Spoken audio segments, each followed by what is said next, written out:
ചെരുപ്പ് പൊട്ടിയാ.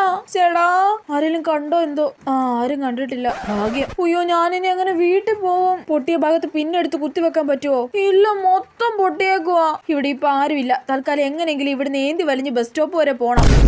നിന്നെ ഞാൻ എവിടൊക്കെ തപ്പിയടി? നിന്നോട് ഞാൻ കോളേജിന്റെ ഫ്രണ്ട് നിൽക്കാല്ലേ പറഞ്ഞേ? എടി നമുക്ക് പെട്ടെന്ന് വീട്ടിൽ പോണം കേട്ടല്ലോ. പാടി നമുക്ക് ഷേക്ക് കുടിച്ചിട്ട് പോവാം. ഓടി ഞാനില്ല. എടി എന്റെ ചെലവാടി, ബാ കുടിച്ചിട്ട് പോവാം. അത് നീ എനിക്ക് നാളെ വാങ്ങിച്ചു തന്നാ മതി. ചേടാ ഇവളെ കൊണ്ട് എടി ബസ് വരുന്നു. അയ്യോ ദേ ബസ് അപ്പുറം കൊണ്ടുപോയി നിർത്തിയേക്കുന്നു. ചെരുപ്പ് 2 ഊരി കൈ പിടിച്ച് ഓടിപ്പോയി കേറിയാലോ? എടി വാടി, നീ എന്താ ആലോചിക്കുന്നേ? എടി നമുക്ക് അടുത്ത ബസ്സിന് പോവാം. ചേടാ നീയല്ലേ പറഞ്ഞ തിരക്കൊണ്ടെന്ന്, വാടി കേറാം. എടി എന്റെ ചെരുപ്പ് പൊട്ടിയേക്കുവാ. നീ എന്നെ നാണം കെടുത്തല്ലേ പ്ലീസ്. സ്റ്റോപ്പ് എത്തി കഴിയുമ്പോ പതുക്കെ ഇറങ്ങിയിട്ട് ആരും കാണാതെ മറ്റേ ഇടവഴി കൂടെ ചെരുപ്പും കൈപിടിച്ച് വീട്ടിലോട്ട് ഒറ്റ ഓട്ടം ഓടണം. അങ്ങനെ ഒരുവിധം കഷ്ടപ്പെട്ട് വീട്ടിലെത്തി. എന്റെ പൊന്നോ, അമ്മ ഇങ്ങ് വന്നേ. എന്താടി? അമ്മ എന്റെ ചെരുപ്പ് പൊട്ടി, എനിക്ക് പുതിയ ചെരുപ്പ് വാങ്ങിച്ചതാ.